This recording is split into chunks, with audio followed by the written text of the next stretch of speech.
황영묵 선수는 지난해 한화의 내야진에서 가장 큰 발견으로 꼽혔습니다. 정확한 타격 능력을 바탕으로 꾸준히 안타를 쌓으며 가능성을 인정받았지만 올해 초반에는 생각보다 어려움을 겪었습니다. 리그 전체적으로 투수들의 힘이 강해진 상황도 있었지만 그 역시 타석에서 뚜렷한 무기를 보여주지 못하며 답답한 흐름이 이어졌습니다. 결국 전반기 성적은 기대에 못 미쳤고 팬들 역시 아쉬움을 감추지 못했습니다.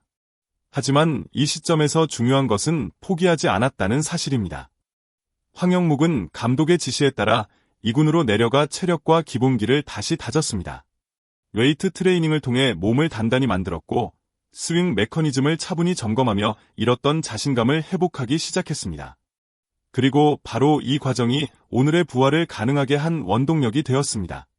복귀 후 보여준 모습은 완전히 달라져 있었습니다. 타격 시 공을 바라보는 집중력이 높아졌고 스윙 궤적이 간결해지면서 안타 확률이 크게 올라갔습니다.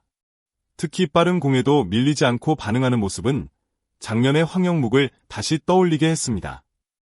9경기에서 타율 5할을 넘기는 활약은 단순한 기록 이상의 의미가 있습니다. 이 기간 동안 그는 스스로 할 수 있다는 확신을 얻었고 팀 동료와 팬들에게도 다시 한번 신뢰를 심어주었습니다. 무엇보다도 중요한 점은 이 부활이 일시적인 반짝이 아니라 앞으로의 성장을 예고하는 신호탄이라는 것입니다. 한화의 가을 야구가 확정적인 상황에서 황영묵은 다시금 팀의 중심에 설 준비를 끝냈습니다. 김경문 감독은 경험이 풍부하고 선수 관리에 능숙한 지도자로 잘 알려져 있습니다. 그런 그가 황영묵의 변화에 만족감을 표한 것은 단순히 개인적인 칭찬에 그치지 않습니다. 팀 전체 운영 차원에서 아주 긍정적인 시그널이라는 뜻입니다. 감독은 몸 상태가 많이 좋아졌고 타격도 눈에 띄게 발전했다는 평가를 내렸습니다. 이는 곧 황영묵이 단순히 1군에 복귀한 것이 아니라 주전으로서의 입지를 다시 다져가고 있다는 의미로 해석할 수 있습니다. 지도자 입장에서 가장 어려운 순간은 선수들이 슬럼프에 빠졌을 때입니다. 많은 경우 젊은 선수들은 이 시기를 극복하지 못하고 잠시 반짝하다가 사라지기도 합니다. 그러나 황영묵은 달랐습니다. 오히려 2군에서 기본기를 다시 다지고 돌아오면서 더 단단해진 모습으로 변신했습니다. 김경문 감독 역시 이를 긍정적으로 평가하며 앞으로의 기용에 있어서도 훨씬 다양한 선택지를 얻은 셈입니다.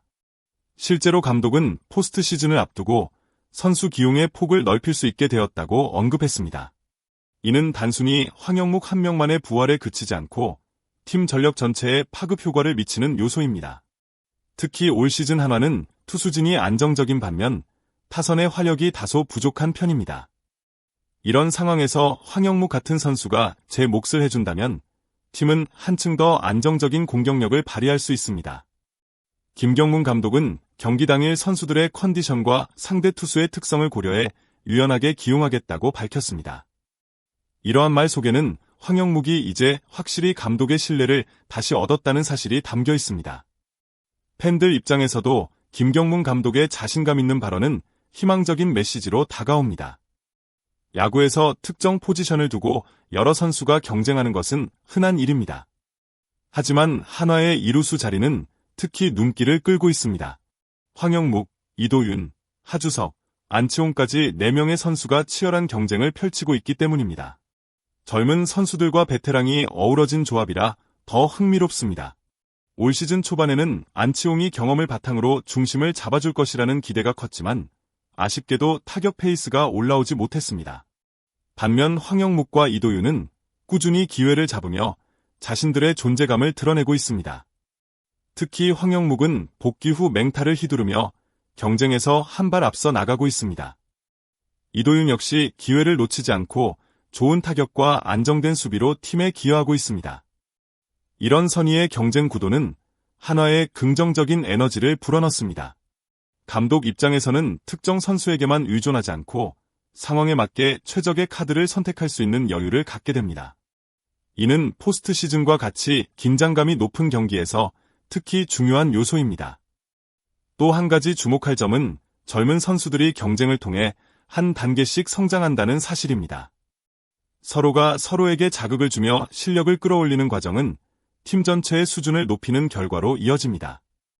팬들 입장에서도 매 경기 오늘은 누가 1루를 지킬까? 라는 기대감을 품게 되는 흥미 요소가 생겼습니다. 경쟁은 분명 치열하지만 그 끝에는 팀이 강해지는 결과가 기다리고 있습니다. 황영묵이 중심에 서 있고 이도윤과 하주석이 뒤를 바짝 추격하는 이 구도는 하나 팬들에게 새로운 즐거움을 선사하고 있습니다. 하나는 지난 몇 년간 팬들의 기대를 충족시키지 못했습니다. 6년 연속 가을야구 진출에 실패하며 암흑기라는 말까지 따라붙었습니다. 하지만 올해는 완전히 달라졌습니다. 투수진의 안정적인 운영과 젊은 선수들의 성장이 맞물리면서 드디어 가을야구 복귀에 성공한 것입니다. 현재 2위를 지키며 플레이오프 직행을 사실상 확정지은 상황에서 이제 하나는 새로운 목표를 향해 달려가고 있습니다. 그것은 바로 1위 탈환입니다. 선두 LG와의 격차는 여전히 있지만 막판까지 집중력을 유지한다면 충분히 도전할 수 있습니다. 중요한 점은 단순히 순위 경쟁이 아니라 팀 전체의 자신감을 끌어올리는 과정이라는 사실입니다. 가을야구는 짧은 순간에 승부가 갈리기 때문에 작은 차이가 큰 결과로 이어집니다. 따라서 남은 페넌트 레이스에서 좋은 흐름을 이어가는 것이 무엇보다 중요합니다. 하나는 마운드의 힘으로 경기 흐름을 지탱하면서 타선에서 황영묵과 같은 선수들이 불을 붙여주길 바라고 있습니다. 팬들 역시 오랜 기다림 끝에 찾아온 기회인 만큼 열정적인 응원을 보내고 있습니다. 경기장 분위기 또한 예전과는 비교할 수 없을 만큼 뜨겁습니다. 한화의 목표는 단순히 가을야구 참가에 그치지 않습니다. 진짜 승부는 이제부터 시작이고 선수단 역시 이를 잘 알고 있습니다. 특히 젊은 선수들이 경험을 쌓으며 자신감을 얻는다면 한화의 미래는 더욱 밝아질 것입니다. 가을야구는 정규 시즌과는 전혀 다른 무대입니다. 긴장감과 압박감이 훨씬 크고 한순간의 실수조차 용납되지 않습니다. 그래서 감독과 코칭 스태프의 전략적인 선택이 무엇보다 중요합니다. 김경문 감독은 이를 누구보다 잘 알고 있기에 다양한 선수 기용 전략을 준비하고 있습니다. 이루수 포지션만 보더라도 황영묵, 이도윤, 하주석, 안치홍까지 4명 모두가 상황에 따라 기용될 수 있습니다. 이는 상대팀 입장에서 상당히 까다로운 요소가 됩니다. 어떤 선수가 등장할지 예측하기 어렵기 때문에 그만큼 대응 전략을 세우기 힘들어지기 때문입니다. 또 다양한 선수를 활용하면서 경기 감각을 유지시킨다는 점도 큰 장점입니다. 특히 황영묵은 최근에 타격 상승세를 이어간다면 중요한 순간 결정적인 한 방을 날릴 수 있는 카드로 자리매김할 수 있습니다. 이도윤과 하주석은 안정감과 꾸준함으로 팀에 힘을 보탤 것이고 베테랑 안치홍은 풍부한 경험을 바탕으로 후배들에게 정신적인 버팀목이 되어줄 수 있습니다. 결국 이런 조합은 팀 전체의 안정감을 가져오며 포스트 시즌에서의 경쟁력을 높이는 결과로 이어질 것입니다. 팬들 역시 한화가 단순히 참가하는 것에 만족하지 않고 진짜 승부를 펼치길 바라고 있습니다. 황영묵을 비롯한 선수들의 활약이 이어진다면 한화는 오랜 기다림 끝에 팬들에게 큰 기쁨을 선사할 수 있을 것입니다. 오늘 영상에서는 황영묵 선수의 부활과 한화의 달라진 가을야구 전략을 깊이 있게 살펴봤습니다. 앞으로도 이런 흥미로운 이야기들을 놓치지 않으려면 꼭 구독과 좋아요 부탁드립니다. 댓글로 여러분의 의견도 남겨주시면 함께 이야기 나눌 수 있어 더 즐거울 것 같습니다. 시청해주셔서 진심으로 감사합니다.